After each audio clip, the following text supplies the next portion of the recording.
Hello everyone, இன்னைக்கு நாம ஒரு குட்டி கதை பார்த்துடலாம். ஒரு காட்டில் யானை தனது நண்பனான ஆட்டுக்குட்டிக்கு ஒரு பெரிய மரக்கிளையை வளைச்சு இதில் உள்ள இலைகளெல்லாம் சாப்பிடு நண்பா அப்படின்னு உதவி பண்ணிச்சு.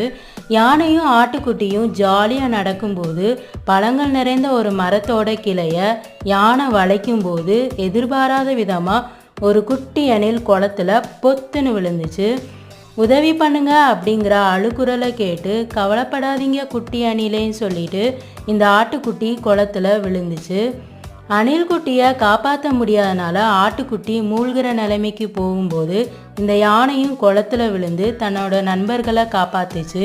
கொஞ்ச நாளைக்கு அப்புறம் இந்த குட்டி அணில் பெரியவனானதும், உங்களை பழங்கள் நிறைந்த இந்த தோட்டத்துக்கு கூட்டிகிட்டு போகிறேன், என்னை நண்பனாக ஏற்றுக்குவீங்களா அப்படின்னு கேட்டதும் இந்த யானையும் ஆட்டுக்குட்டியும் சந்தோஷப்பட்டு 3 பேரும் நடக்க ஆரம்பித்தாங்க.